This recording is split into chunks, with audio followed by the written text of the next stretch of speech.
Calgary Police Service continues to investigate a serious assault that occurred in the downtown area of Calgary yesterday afternoon.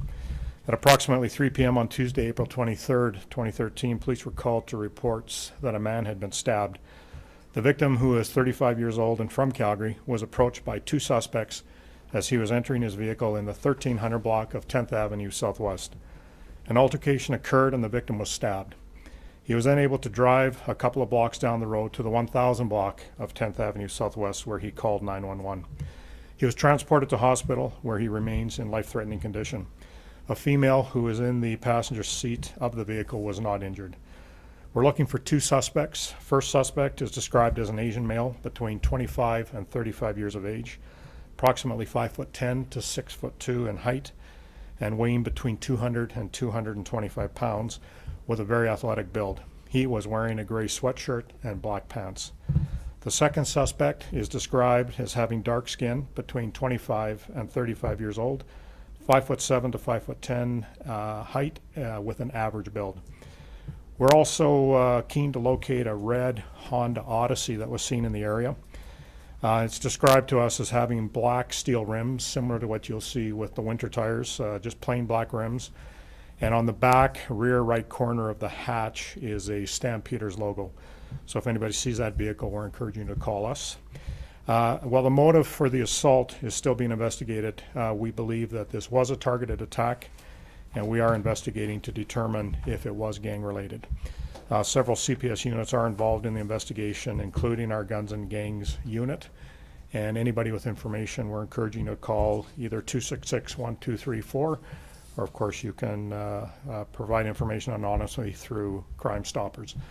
So very early in the investigation, and I have very limited information, but I can answer what questions I can. And of course there'll be updates as the investigation moves along. So any questions? When you say targeted, you mean the victim knew the suspects? We believe, yeah, that it was a targeted attack, so both parties knew each other. Okay, so he's driving this car. Was he at a stoplight, or how did these other two? No, the information we have is our victim was in a commercial premise, exited that commercial premise, went into the vehicle, while seated in the vehicle, was approached by initially one individual, stabbed multiple times, then a second individual came, stabbed again multiple times. He was able to engage his vehicle, drive away, went the 2 or 3 blocks down the road, pull over, call 911, and that's when EMS attended and transported him to a local hospital. So like stabbed through the window, or the door was open? I don't have those details, whether it was through the window or the door was open, but he was seated in the driver's seat when he was stabbed. Was someone else in the vehicle with him? There was a female occupant, but she was uninjured. Is that his mother? I don't know the relationship, no. Do you know why he drove the cars? I'm sorry? Do you know why he drove the cars afterwards? After the stabbing? I didn't know where he drove to. The information we had is he just left the scene and drove a couple of blocks to the 1000 block of 10th Avenue and called 911 from the vehicle, and then they responded. So I'm not sure if he went to an address or if it was in front of an address, but that's we just knew he drove a couple of blocks before calling 911. When you say a commercial premise, are you talking a grocery store? Yes, in the area. Can you specify? I believe, and I can't say 100% whether he was coming from there. That's the vicinity of where the vehicle was parked, out front of that, but I can't confirm, at least at this point, whether he was actually in there when he was returning to the vehicle, but in that area. Do you know how many times he was stabbed and where on the body? Well, that's part of what they investigatively are going to hold back, but I was told it was multiple times. Is he known to the gang either?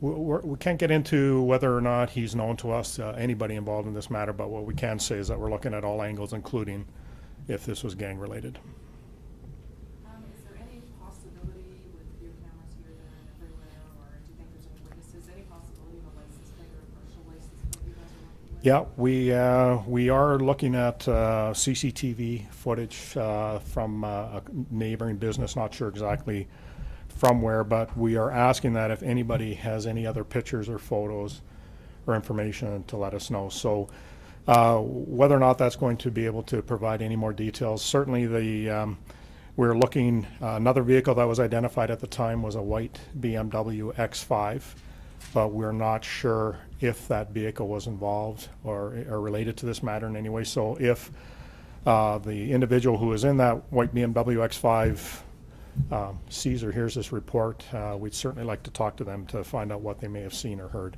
But right now, certainly the suspect vehicle that we're looking for is that red Honda Odyssey with the black steel wheels. And is it,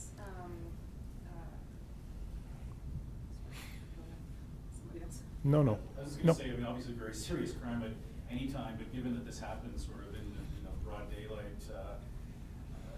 is this, you mentioned it's not, it looks like possibly a targeted attack, but is it concerning that sort of when this happened? Yeah, anytime that we have attacks midday, broad daylight in a populated area where there's lots of other public in close proximity, very, very concerning. I mean, we've been down this road before in the early, 2008 to 2010.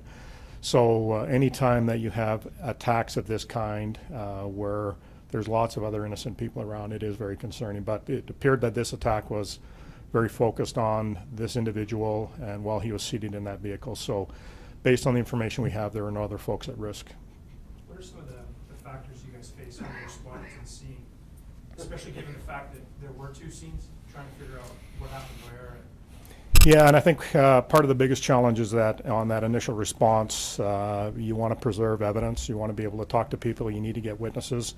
So when you have two identical scenes like that, you don't know how big those scenes are. So typically you will cordon off a much larger area than you need until you can get that initial information to be able to determine how much you need to preserve, and then have the folks from either forensic crime scenes or others to come in to try to get the evidence that we may need if it's physical evidence at the scene. But certainly we have to preserve both scenes, and we have to preserve enough of an area that we're confident that none of that evidence is going to be compromised. So when you're responding on those initial calls with very limited information and two locations, you're going to require a lot of resources. They're going to have to cordon off a large area. You're going to have to get in there quick.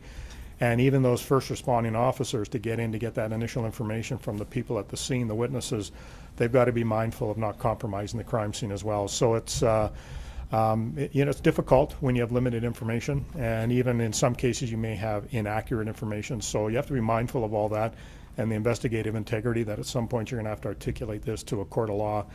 And so, I mean, that's what we do. And so we try to get that information as quickly as possible, get the scene narrowed down as quickly as possible, and then start the finer details of the investigation, which we're into right now.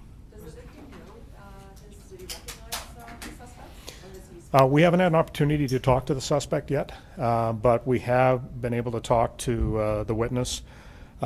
She's been cooperative. We've talked to several witnesses who were in the area at the scene. They've also been cooperative. I just don't know what details have been given, or if any of those details could be publicly released at this time. How many witnesses have been questioned? I know that there were several. I just don't have a total number, but there are a number of people. Of course, it's a busy area, commercial area, so lots of people around, and so we did interview a number of people. Were there any difficulties with the language barrier getting to the scene and good response time? Was there any interpreters involved in the case? Not that I'm aware of. That's something I could follow up on, but I'm not sure if, well, you would have had the initial complaint, of course, 911 from this individual. I don't know if there's any other secondary calls that came in. A fairly quick response. Of course, it's in the downtown core, so you got a high concentration of police in that area. So I don't know if there was any difficulty in communication, but I know that there was a fairly quick response, and then of course, the cordoning off of the scene, and then the number of resources we required to start interviewing people. So I don't know if language was a concern. Do you know if the victim called in? I don't know that. I believe the information we have is that the victim called 911, even though they were both in the vehicle. But that could change after we speak to more people, including the victim. Is there any indication that, I mean, we could presume that he was fleeing the scene to get the heck out of there, go to a hospital or whatever. Is there any indication from witnesses that he was pursued further than this happened? Not information that we have, at least at this time. The information we're given is both suspects are there. As this assault is happening, he was able to engage the vehicle. He was able to leave the scene, whether it was flee the scene or leave the scene, but only managed to get the 2 or 3 blocks before pulling over and calling 911. Do you anticipate, once you do talk to the victim, that he's going to give up any names? Well, we're hopeful. I mean, there's lots of the fact that This may be somebody that this person knows. We don't know what the motive is right now. We really don't know who was involved, other than we know who the victim is right now. So that'll be a key piece in speaking directly to the victim, trying to get as much information as possible. And that's why, until such time as we can actually determine who was involved in the motive and determine if it was gang related, we certainly believe it was a targeted attack. So a lot of unanswered questions that we hope we'll get as we move forward, and the key person to speak to will be the victim once we're able to do that. Can you just, sort of 2 points, if you can add whatever color you can to this, if you can describe what you know of the suspects, if both of them were armed, if they were masked or anything like that, if they were yelling or shouting? Yeah, the only information that we have based on what we had is both were armed, because both were stabbing. But we haven't recovered any weapons at the scene. And just that the one Asian male between 25, 35, 5'10", 6 foot tall, 6'2" tall, 200 to 225 athletic build. And then the second suspect, only the dark skin, 25 to 35, average build about 5'7" to 5'10". So that's the only description we were able to get, just the dark skin, that's all. But no indication of anybody being masked or any other. But that, again, that could change, but that's the information we have right now. And just the part B of that question, if you have any of the color, did people explain that they sort of quickly pulled up and then went running to them, or did they just? Well, the information we have is that they approached the vehicle, so I'm not sure if approach, walk, approach, run, or if they came from a vehicle. And just to describe where it happened, was the victim's vehicle, like were they in the parking lot and parked in the parking lot at the Yes, time? they're in the parking lot, parked in, I would believe, just a normal, regular stall, probably ready to leave, and that's when they were approached. And it happened too quick for anyone else to try and get involved or anything? Yeah, I don't know, I mean, that's something that we would get from the witnesses, but, yeah, I mean, it would have been a fairly quick assault. Last question, knowing a little bit about the injuries and knowing that he was initially critical, I mean, is this a person lucky to have survived this assault?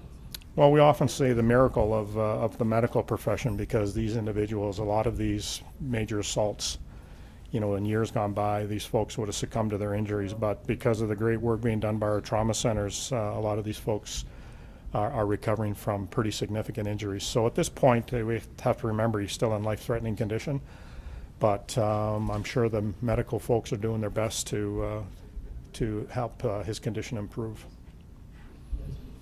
Thanks very much. Yep.